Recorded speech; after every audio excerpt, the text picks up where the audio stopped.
Corduroy by Don Freeman.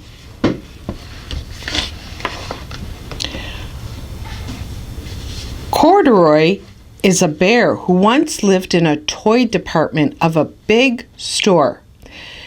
Day after day, he waited with all the other animals and dolls for somebody to come along and take him home.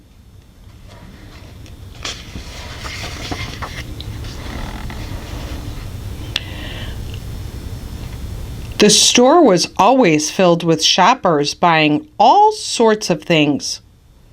But no one ever seemed to want a small bear in green overalls. Then, one morning, a little girl stopped and looked straight into Corduroy's bright eyes. "Oh, Mommy," she said, "look! There's the very bear I've always wanted." "Not today, dear," her mother sighed. "I've spent too much already. Besides, he doesn't look new. He's lost the button to one of his shoulder straps."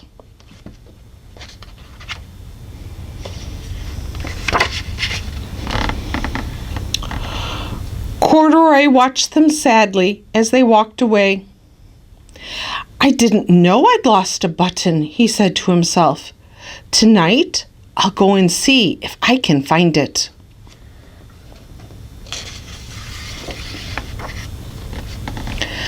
Late that evening, when all the shoppers had gone and the doors were shut and locked, Corduroy climbed carefully down his shelf and began searching everywhere on the floor for his lost button.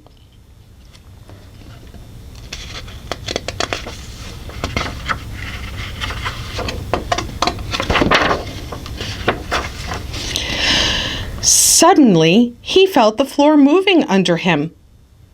Quite by accident, he had stepped onto an escalator, and up he went.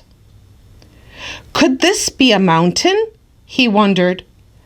I think I've always wanted to climb a mountain. He stepped off the escalator as it reached the next floor, and there, before his eyes, was a most amazing sight. Tables and chairs and lamps and sofas and rows of beds. "This must be a palace," Corduroy gasped. "I guess I've always wanted to live in a palace."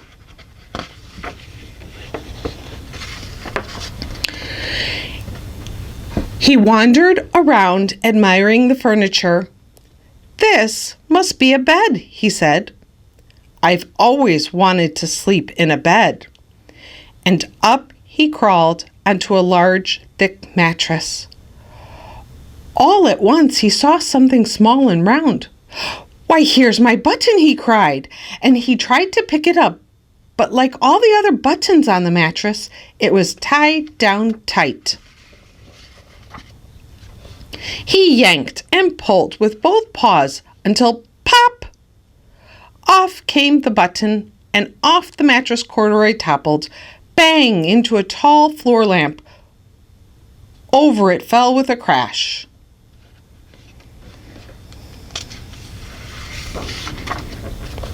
Corduroy didn't know it, but there was someone else awake in the store. The night watchman was going his rounds on the floor above. When he heard the crash, he came dashing down the escalator.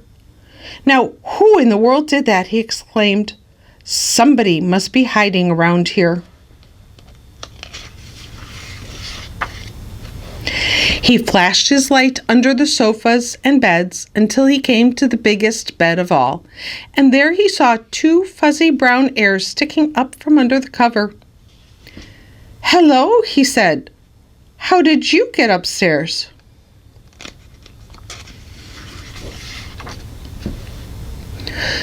The watchman tucked Corduroy under his arm and carried him down the escalator and set him on the shelf in the toy department with the other animals and dolls.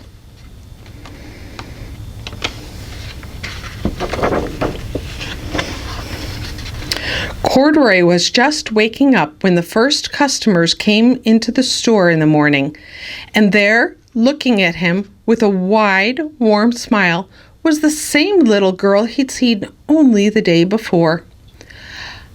"I'm Lisa," she said, "and you're going to be my very own bear. Last night, I counted what I've saved in my piggy bank, and my mother said I could bring you home."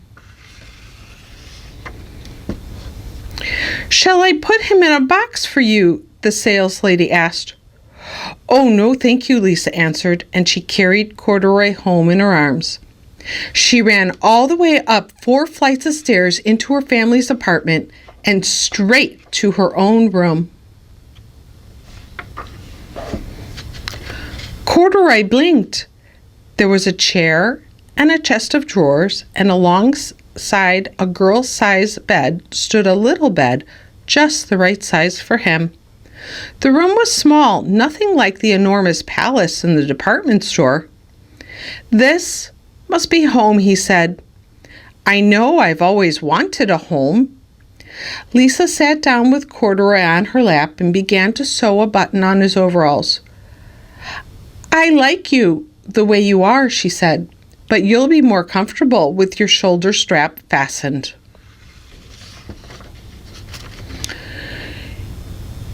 "You must be a friend," said Corduroy. "I've always wanted a friend." "Me too," said Lisa, and gave him a big hug.